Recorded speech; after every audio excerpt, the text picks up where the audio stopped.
Ter a cantina hoje também. A cantina vai ser totalmente voltada para o pessoal do teatro, que nós estamos ensaiando já a peça de Natal, a cantata de Natal, e está sendo muito boa. Vamos fazer uma programação especial de Natal e que os irmãos possam também ajudar, procurando depois a cantina. Muito bem, queridos. Eu preciso da caneta. Jim, pega para mim o controle. Nós estamos começamos domingo passado a falar sobre como viver bem em tempos de vacas magras, em tempo de crises. Você pode encontrar a primeira ministração na página da comunidade, e lá você vai ter a primeira ministração sobre esse tema. E eu queria dar continuidade a esse assunto, falando sobre vacas magras, crise e como sair bem dessas crises. Queria abordar um segundo tema dessa série com todos vocês.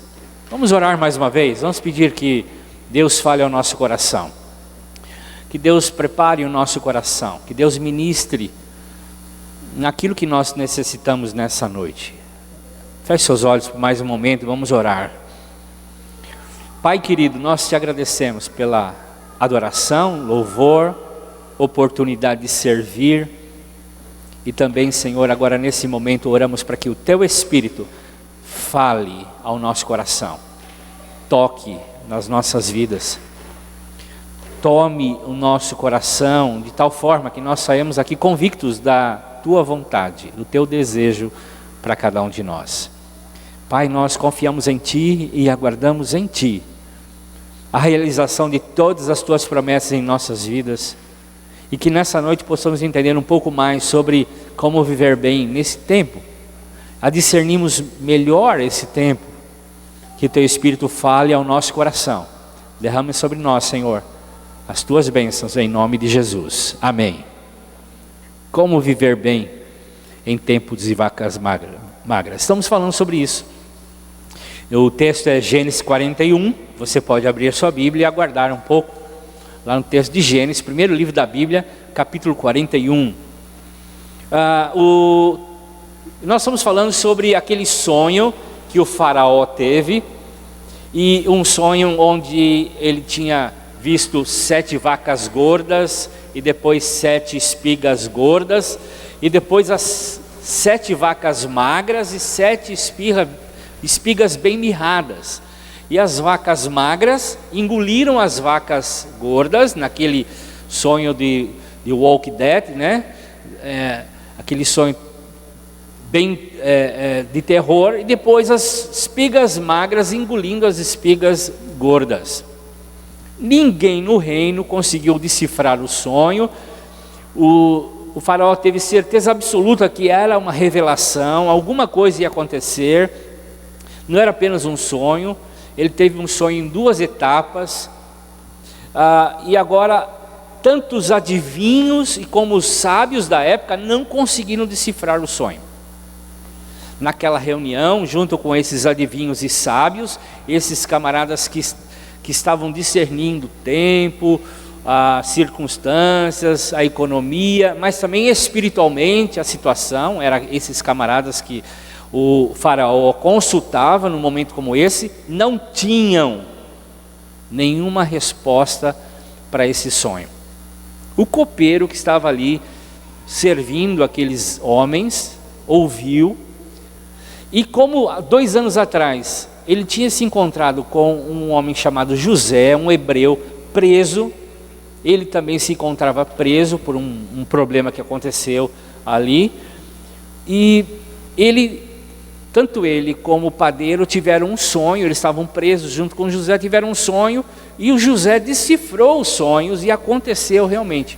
O padeiro então, morreu, e o copeiro falou a respeito do que tinha acontecido, e disse que o José poderia ajudá-lo. Imediatamente o faraó traz o José para sua presença, tirando da prisão, e aí então começa essa série que nós estamos abordando. E o faraó tem que tomar decisões sérias, rápidas, porque uma crise estava começando. E seria um divisor de águas na vida, não só do faraó, mas também de todo o império egípcio.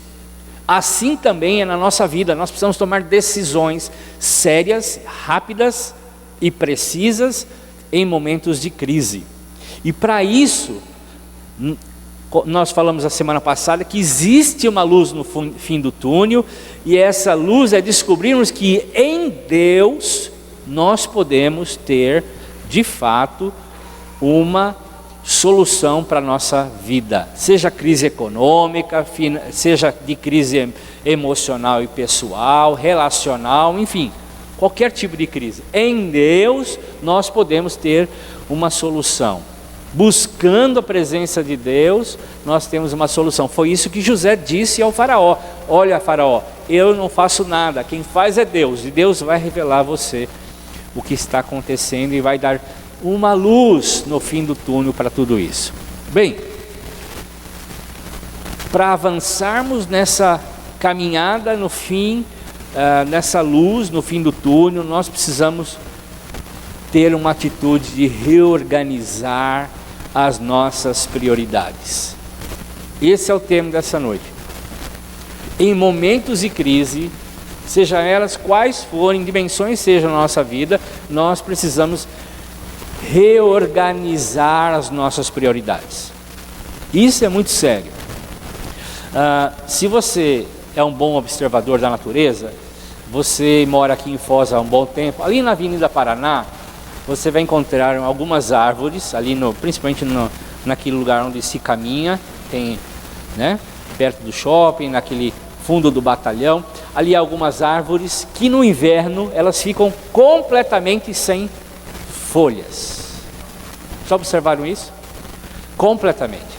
Nenhuma folha, nenhum fruto, nenhuma flor. E é muito interessante, porque o que acontece com essa árvore nessa época do inverno?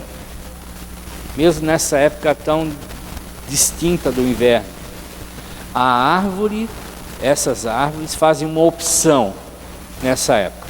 E a opção delas é que elas vão abrir mão das folhas, dos frutos, das flores, para reter energia no seu caule, para reorganizar as suas prioridades. Elas fazem isso para reorganizar as suas prioridades nessa época, para que quando então agora apareça a primavera, elas voltem com força total. O momento de crise do inverno leva a essa árvore a reorganizar a sua prioridade. A sua prioridade não é dar fruto, sua prioridade não é dar folhas, sua prioridade não é dar flores. A sua prioridade é ficar completamente retendo as suas energias no seu caule, esperando um momento apropriado para começar uma nova jornada. É assim na natureza, com os animais, como o urso, por exemplo, quando inverna, ou quando as águias, elas perdem muita suas penas e o seu bico desgasta, ela tem um tempo, um período para recompor. Se a natureza é tão sábia, e nós seres humanos inteligentes, capacitados, mas temos uma grande dificuldade de discernir e a então reorganizar as nossas prioridades à luz dos momentos em que nós vivemos. Nós passamos por algumas situações na nossa vida e nós não temos a capacidade de discernir o que está acontecendo à nossa volta, em nossa vida, para então reorganizar nossa vida, as nossas prioridades e assim agirmos de uma forma sábia. Eclesiastes capítulo 3, verso 1 diz assim: tudo neste mundo tem o seu tempo, cada coisa tem a sua ocasião. E se você continua lendo esse poema, o autor diz assim: há tempo para cuidar, há tempo para ser cuidado. Você é cuidado pelos seus pais, mas num dado momento da vida você vai cuidar dos seus pais. Há tempo para abraçar, há tempo para se afastar, há tempo para trabalhar intensamente, mas há tempo para você cuidar dos outros. E o autor de Eclesiastes nos traz essa sabedoria de tentar discernir o que se passa na nossa vida num momento, e agora nós estamos tocando na questão da crise. Nós podemos viver de duas maneiras no tempo da crise, né? E vamos ler vamos continuar falando, depois a gente lê o texto. A gente pode, eu não coloquei aqui, tá? A gente pode ver de duas formas. De uma forma superficial e dispersa, a gente pode viver assim, de uma forma bem superficial e dispersa. Aliás, a nossa cultura, ela nos fraciona, ela nos divide. Nós não conseguimos estar num lugar inteiro. Estamos aqui, mas estamos ali no WhatsApp. Estamos aqui, mas postando um selfie. Estamos aqui ou pensando em coisas que vamos fazer nessa semana. Estamos aqui pensando em que vamos comer daqui a pouco. Nossa cultura nos fraciona de tal forma que nós começamos a ter um sintoma cultural que é ser superficial e ser muito disperso. Nós aprendemos com a natureza. Lembra daquelas árvores? Toda vez que você passar agora na Avenida Paraná, você vai olhar para aquelas árvores e vai dizer: essas árvores discernem o momento da vida delas. E eu preciso fazer isso. Então a gente tem dificuldade de prestar atenção no momento em que nós estamos vivendo. Nós fazemos parte de uma cultura que nos fraciona, que faz da gente disperso e muito superficial. Nós somos superficiais demais. Nós estamos conversando com algumas pessoas, estamos pensando em outras coisas. E essa é a principal razão porque nós não aprendemos a discernir o tempo. Ou a principal razão que a gente difere bastante nessa questão de discernir o tempo com uma árvore, por exemplo. No sentido de que ela, não tendo a inteligência que nós temos, mas entende o momento que ela está vivendo. E nós precisamos mudar a nossa vida. E nós precisamos ter a segunda maneira de viver, que é a maneira consciente e atenta. Essa é a maneira correta de viver.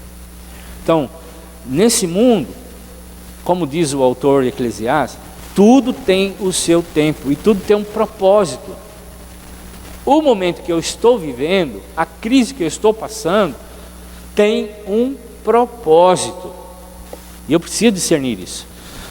E a questão é perceber o tempo de Deus na minha vida. Eu fazer a pergunta: Deus, para que eu estou passando isso? Eu quero saber, eu tenho interesse em saber, para que eu possa então aprender.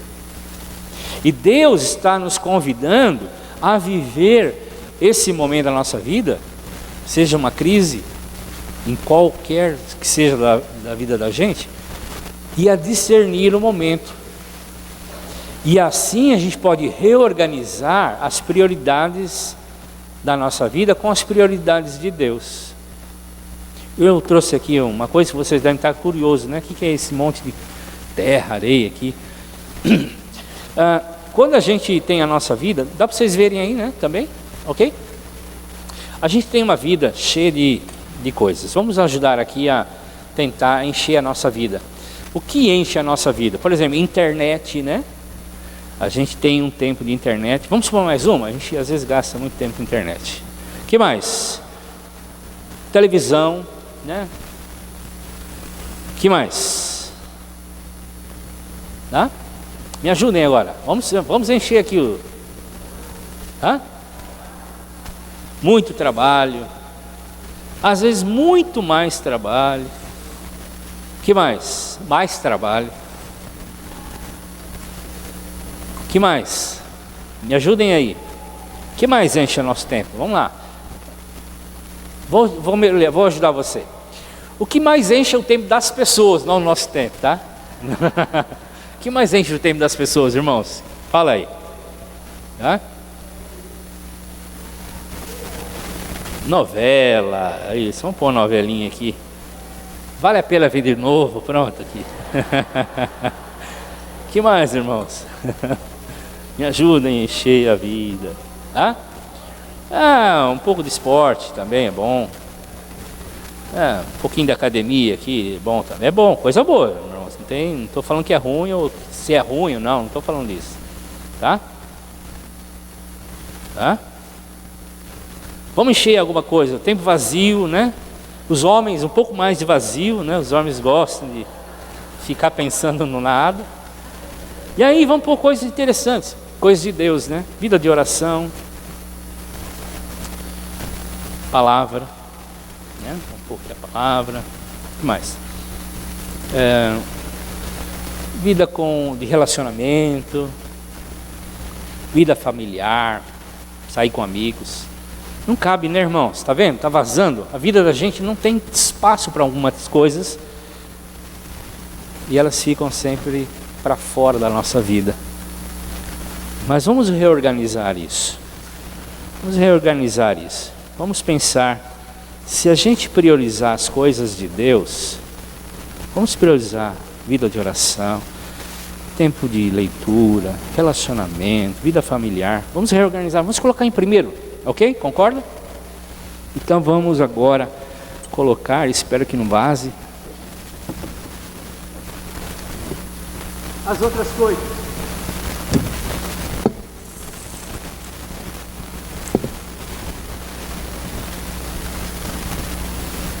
Quando a gente coloca as coisas de Deus em primeiro lugar,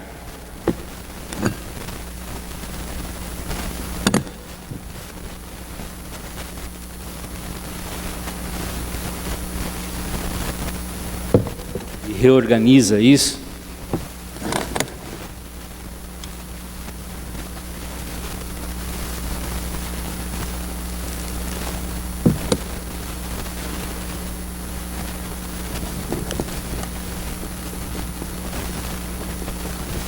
as coisas dão certo, irmãos. Não falta tempo. Nós precisamos reorganizar. A gente precisa alterar as prioridades. E a gente tem que perguntar assim: Senhor, quais são as prioridades tuas para a nossa vida? Nesse momento que eu estou vivendo, qual é a tua prioridade? Faraó teve um sonho que ninguém conseguia interpretar. E aí nós contamos a história. E seguimos então com essa história em Gênesis 41, versos 33 a 36.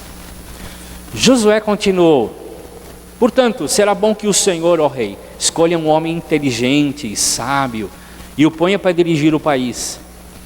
O rei também deve escolher homens que ficarão encarregados de viajar por todo o país para recolher a quinta parte de toda a colheita durante os 7 anos em que eles forem boas. Durante os anos bons que estão chegando, esses homens ajuntarão todo o trigo que puderem e guardarão em armazéns nas cidades, sendo tudo controlado pelo Senhor. Assim, o mantimento servirá para abastecer o país durante os 7 anos de fome no Egito, e o povo não morrerá de fome. O faraó tinha diante de si uma necessidade. Qual era a necessidade? O que o José orientou? O que José orientou? Olha lá, escolha, defina a sua fonte de orientação. Escolha um homem inteligente e sábio. Defina, Faraó, a fonte da sua orientação. Quem vai orientar a tua vida? Tempos de crise, nós precisamos saber quem vai orientar a nossa vida. Se a gente vai continuar orientando, se a gente vai procurar alguém, quem vai orientar a nossa vida? Então, diante do faraó tinha 7 anos de fartura e 7 anos de muita escassez. Os magos e os sábios não tinham resolvido o problema e não eram resposta para ele. trouxeram alguém fora da caixinha, lembra-se daquele exercício que nós fizemos semana passada? Trouxeram alguém fora da caixinha, José, e aí então pôde ter a solução do seu problema. Sabe, queridos, a mídia, televisão, internet, nos dá muitos conselhos e muitas orientações. E na grande, mas grande maioria, elas são inadequadas no momento que nós vivemos. Totalmente inadequadas no momento que nós vivemos. Nós precisamos escolher quem vai ser, quem vai dar orientação para nós. E José disse ao faraó: escolham homem inteligente e sábio. Veja o que Salmo 37, no versos 30 e 31 diz assim: a boca, presta atenção nesse versículo, a boca do justo profere sabedoria e a língua fala conforme a justiça. Ele traz no coração a lei do seu Deus, nunca pisará em falso. Em primeiro lugar, irmãos, procurem alguém justo, alguém comprometido com a justiça de Deus, alguém que de fato pode dar conselhos a você. Irmãos, eu tenho um discipulador, eu ligo para ele toda semana, ele me ajuda nas minhas dúvidas e orientações. Quando não tenho, eu amo ligar para o meu discípulo para orar com ele, para ele trazer uma palavra de Deus para a minha vida, para me motivar, para me ajudar e me exortar quando necessário. Eu preciso, você precisa. Procurem alguém justo, comprometido com a justiça de Deus. E às vezes ele vai dar conselho a você que você não gostaria de ouvir. Porque o justo é assim, ele não está interessado em te dar palavras apenas para massagear teu ego. O justo tem e sempre tem uma palavra que vem da justiça de Deus. Quem não é justo tem a tendência de querer cativar o outro com aquilo que o outro quer ouvir, só coisas positivas que alegram o coração, e está cheio disso. O justo tem coragem de falar a você o que você deve ouvir. Então procure alguém justo. E nós precisamos de sabedoria, e quem vai nos ajudar a ter sabedoria é o justo. Olha lá, a boca do justo profere o quê? Profere o que, irmãos? Sabedoria. Quer sabedoria? Procure um justo. Então por isso que nós precisamos de sabedoria. Procure um justo. Segundo, ele traz o quê? No coração a lei do Senhor Deus. Ele é justo e ele tem no seu coração a lei do Senhor. Procure alguém que tenha um compromisso inegociável com Deus, com os princípios de Deus, com a vontade de Deus. Alguém que goste de Deus e queira fazer a vontade dele. Porque tem muito crente que não está comprometido com os magos e os adivinhos da nossa época, e não com a sabedoria que vem de Deus. Tem muita gente assim, irmãos, infelizmente, e nós precisamos buscar sabedoria nos momentos de crise. Veja só, a última parte desse versículo diz assim, que ele nunca pisará em falso. E a palavra no hebraico aqui é pessoas, não é pessoas que não cometem erros, não é isso. Porque todos nós cometemos erros, todos, sem exceção. O problema, nesse caso, e a palavra hebraica aqui nesse caso, é alguém que não pisa na bola toda vez, ou não pisa na bola em coisa boba, ou não comete erros grosseiros, tá? Por exemplo, você está com um problema financeiro, você vai consultar alguém que tem cheque sem fundo na praça, ou vai consultar alguém com o problema que você tem com os seus filhos, de alguém que não tem os filhos nem na comunidade. Então, queridos, busque primeiro pessoas justas, que às vezes não vão falar o que você quer ouvir. Segundo, pessoas com alto compromisso com os princípios, com os valores do reino de Deus, e não com os sábios e os adivinhos da nossa cultura. Terceiro, pessoas que não erram de forma grosseira. Erra, todo mundo vai errar, mas de forma, coisas pequenas, coisas bobas, coisas infantis. Esses são fonte de sabedoria. Então, o José chega para o faraó e diz: procurem pessoas sábias. Mas, irmãos, nós cometemos erros comuns ao procurar sabedoria. E sabe qual elas são? Às vezes, a gente quer só ouvir a gente mesmo. A gente não quer ouvir mais ninguém. Eu sei de tudo, eu conheço tudo, e eu não preciso de ninguém. Eu preciso. Irmãos, você precisa. Então, se a gente fica olhando para a gente e diz: a gente tem a solução para tudo, e não existe pessoa, você pensa assim, não existe pessoas capazes para me ajudar. No tempo de vaca magra, a gente precisa, aumenta a necessidade de pessoas para nos ajudar com as palavras de sabedoria. E tem gente que se fecha e não quer escutar ninguém.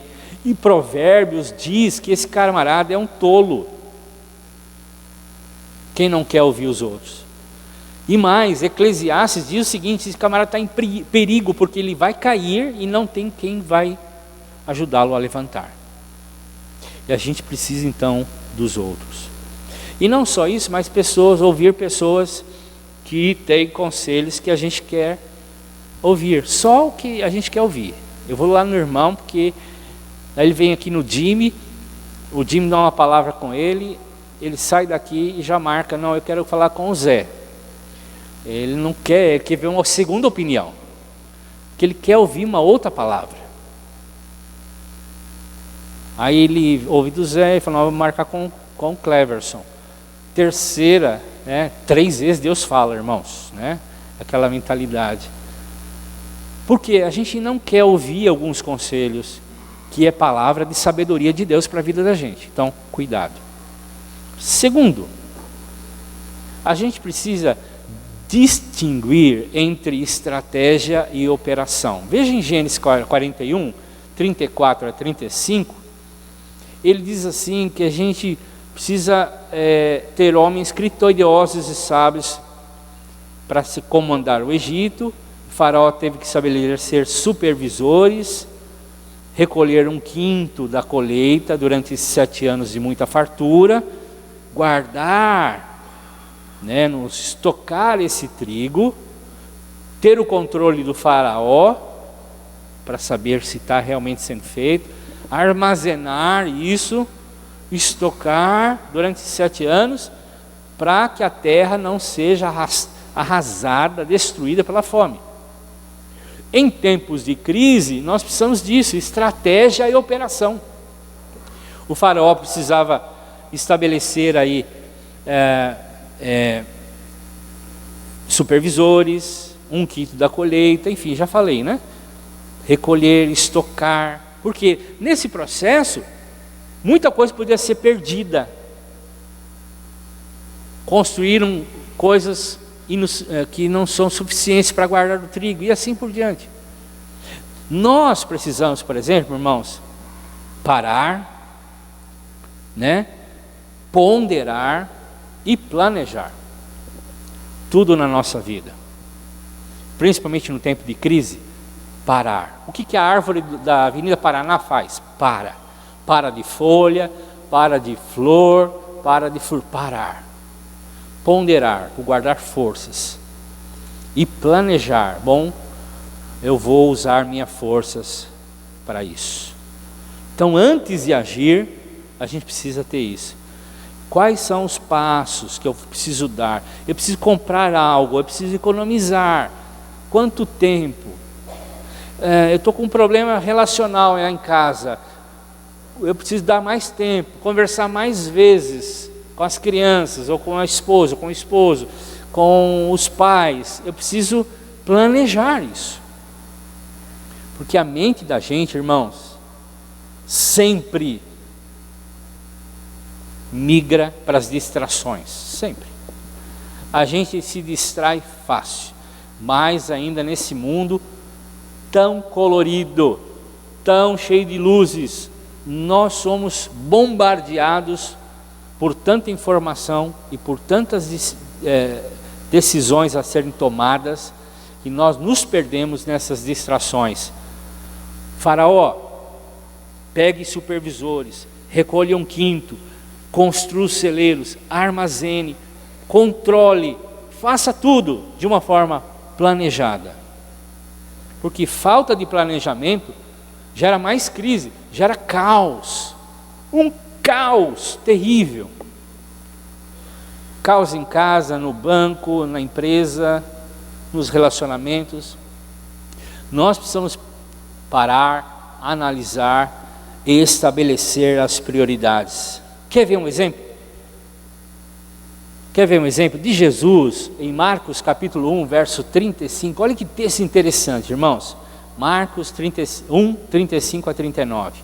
De manhã bem cedo, veja só como Jesus estabelecia suas prioridades. De manhã bem cedo, quando ainda estava escuro, Jesus levantou, saiu da cidade, foi para um lugar deserto, e ali ficou o quê? Orando. Simão e os seus companheiros procuraram Jesus por toda parte. Quando o encontraram, disseram: todos estão procurando o Senhor. Jesus tomou o maior pito de Pedro, né? E Jesus respondeu: vamos aos povoados que ficam perto daqui, para que eu possa anunciar o Evangelho ali também, pois foi para isso que eu vim. E Jesus andava por toda a Galileia, anunciando o Evangelho nas sinagogas e expulsando demônios. O que era importante para Jesus? Está lá com o pessoal. O que era importante para Jesus naquele momento? Orar. Jesus estava fazendo o quê? Orando. Orando. Se Jesus, o Filho de Deus, orava, irmãos, nós temos que fazer o quê? Orar mais. Sabe por que nós não temos tempo para orar? Porque nós deixamos por último a oração. 3 minutos antes de dormir. E o amém sai lá para as 7 horas da manhã, né? Você vai acordar, amém. Né? Nós precisamos priorizar a oração. Jesus priorizava a oração. E os discípulos recriminaram Jesus porque ele estava orando. Sabe por quê, irmãos? No momento de crise, os sábios e os adivinhos vão te estabelecer uma nova prioridade. Vão querer te dar uma nova prioridade. Jesus, acorda, cara, não é para o tempo de orar, não. Os caras estão perguntando de você, estão procurando o Senhor aí.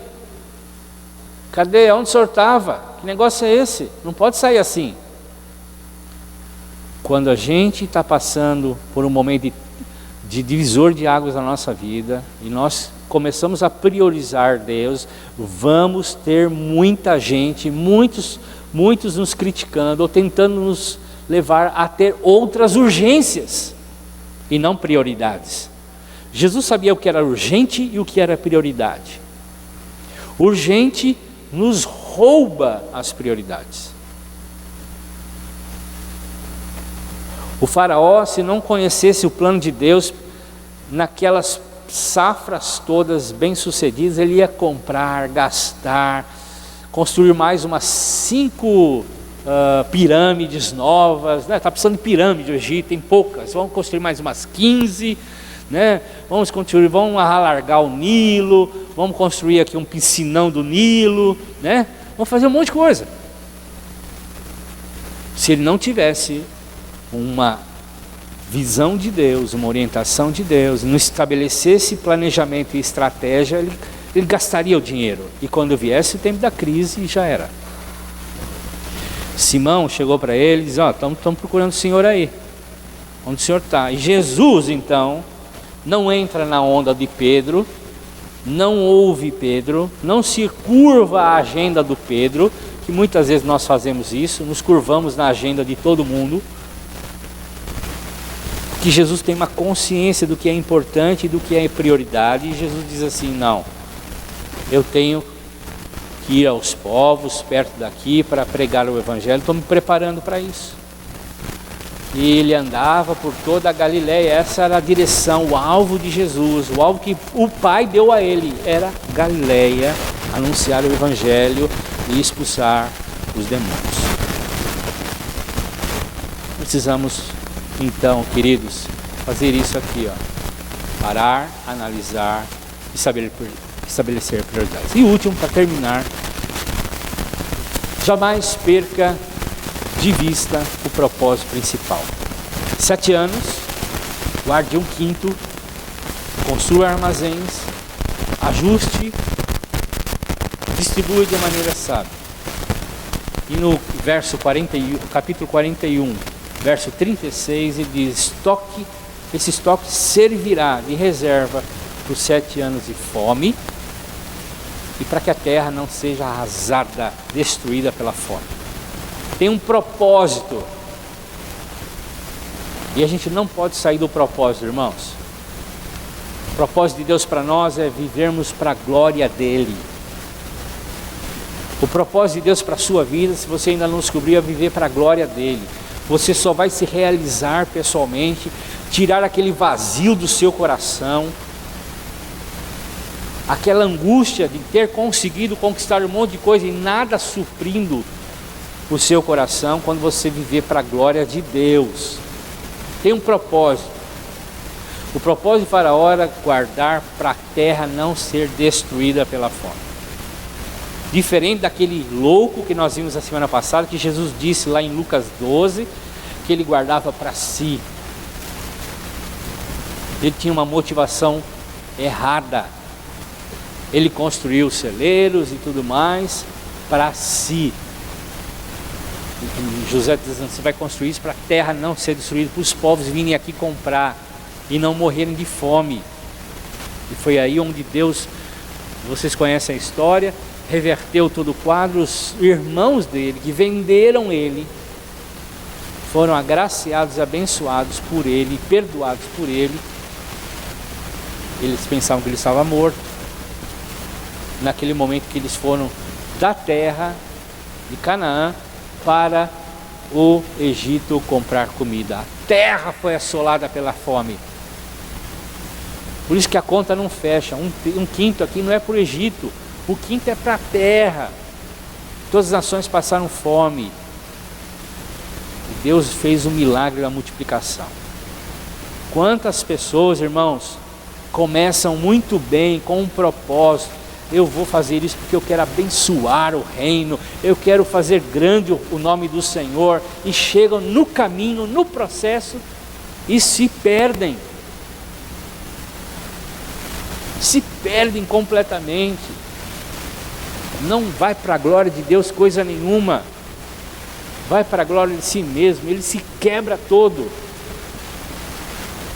Quando as pessoas começam bem os seus relacionamentos, vão procurar uma namorada, depois se casam e tem um propósito de fazer o outro feliz, ou de fazer a outra pessoa feliz, e no processo se quebram porque perdem o propósito. Na criação de filhos começam muito bem, trazem para a escola bíblica, ensinam nas casas, oram, fazem um cultinho doméstico, e no processo se perdem completamente. Priorizam outras coisas, não tem tempo para mais nada, as coisas tomam o tempo todo, as coisas de Deus são engolidas e deixadas por último. O que Deus quer da sua vida, meu irmão? Qual é o propósito de Deus para você? O que Deus está falando com você? Qual é o tempo de Deus para a sua vida? Essa é a pergunta. Qual é o tempo de Deus para a sua vida? Quais deveriam ser as suas prioridades nesse tempo da sua vida? Esse tempo que você está agora, qual é a tua prioridade? Qual seria a sua prioridade? O que Deus queria de você? como aquelas árvores da Avenida Paraná. Elas descobrem o propósito, o tempo, e no momento certo, elas agem para que tenham folhas novas, frutos novos, flores mais cheirosas, mais belas. Qual deveria ser as nossas prioridades?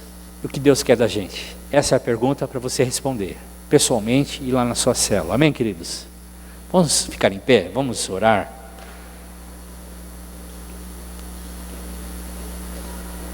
Que Deus possa falar ao seu coração. Deus possa continuar incomodando o seu coração. Pai, muito obrigado por essa noite, pela tua vida em nossa vida, o teu Espírito Santo. Continue falando ao nosso coração, derramando a sua presença, nos fazendo mais próximos possíveis do teu propósito. Possamos procurar pessoas sábias, possamos reorganizar nossas prioridades, possamos colocar o que é importante, fundamental, como prioridade, e as demais coisas depois. Senhor, nos ajude a ter um divisor de águas em muitas áreas da nossa vida, em especial no momento de crise que alguns aqui possam estar passando.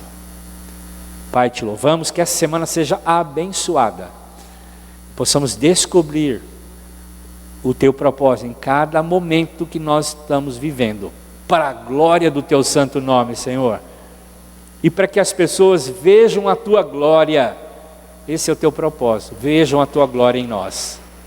Amém, amém. Deus abençoe, vão na paz, a graça do Senhor lá, procurem os irmãos ali fora. Deus abençoe.